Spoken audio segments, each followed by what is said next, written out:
Professor, então, para a gente iniciar a nossa conversa, vou te fazer uma perguntinha bem simples, prof. Afinal, o que é envelhecimento? Ela parece ser uma pergunta simples, mas que suscita muitas reflexões, né? Filosóficas, poéticas, acadêmicas e por aí vai.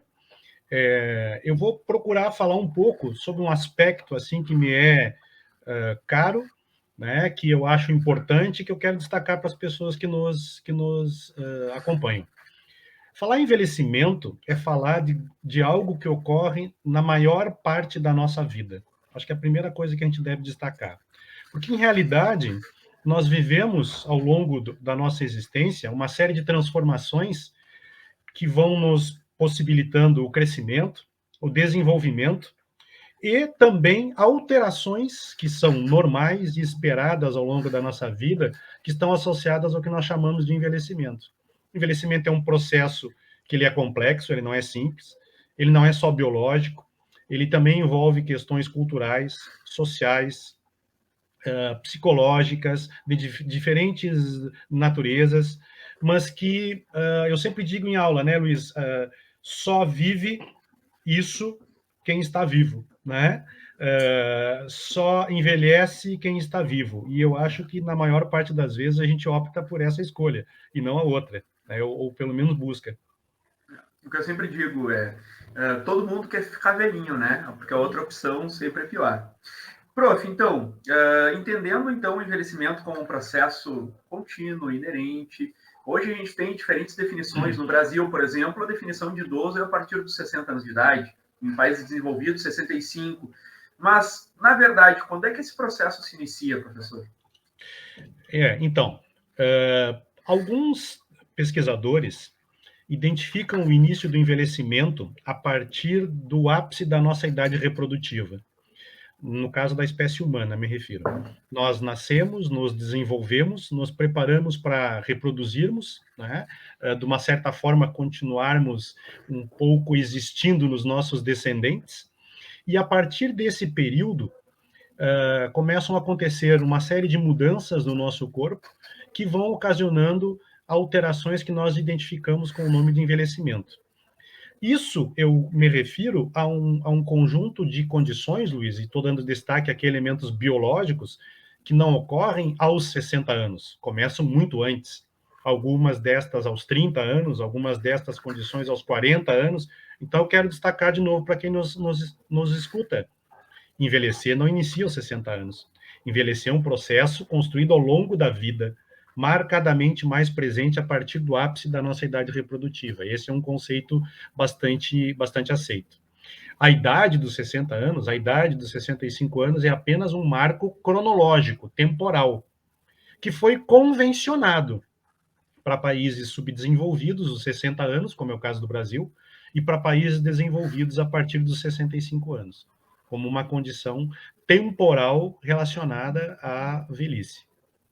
Sim, interessante. Bom, então, sabendo então que é um processo que se inicia bastante cedo, a gente tem que tomar cuidado em como nós vamos envelhecer, mas o mais importante que a gente tem notado nas sociedades hoje em dia são as repercussões do envelhecimento, seja para o sujeito ou seja para a sociedade que dá suporte para esse indivíduo que está em franca modificação, né? Ao seu ver, professor, ou ao ver da literatura do envelhecimento, quais são as repercussões do envelhecimento, tanto para o indivíduo quanto para a sociedade? Eu acho que a gente pode pensar algumas questões assim que ocorrem a nível populacional e a nível individual. A nível populacional, eu quero destacar algo que eu acho muito importante e considero, inclusive, uma questão até de oportunidade. Hoje, no Brasil, nós temos ao redor de 17% da nossa população com pessoas com mais de 60 anos.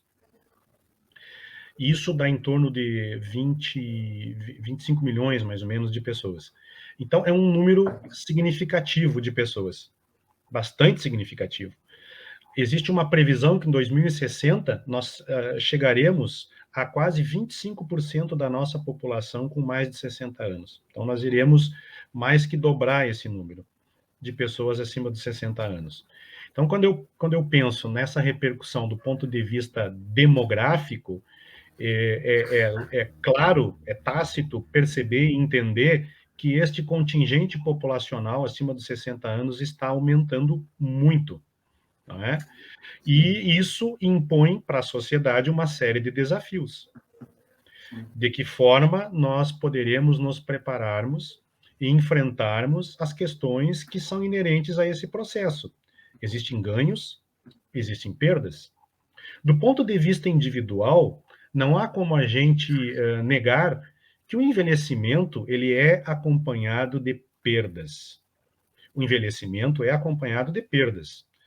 Podem ser perdas econômicas, podem ser perdas sociais, podem ser perdas físicas, funcionais, e muitas vezes a capacidade como a gente consegue organizar a nossa vida para superar, do ponto de vista individual, essas perdas que são normais no processo do envelhecimento, elas vão definir muito, digamos assim, esse envelhecimento bem-sucedido ou um envelhecimento mal-sucedido.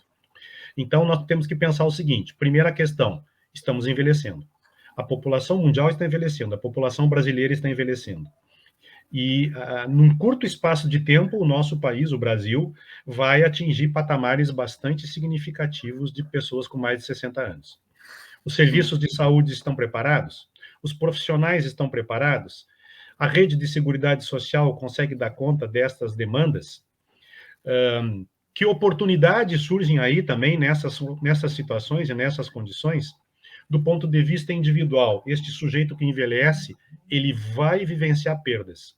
E essas perdas, obviamente, variam de pessoa para pessoa, conforme a sua história e conforme o seu modo de vida. Só que estas perdas impactam significativamente na qualidade de vida desse sujeito, né, na forma de viver a vida.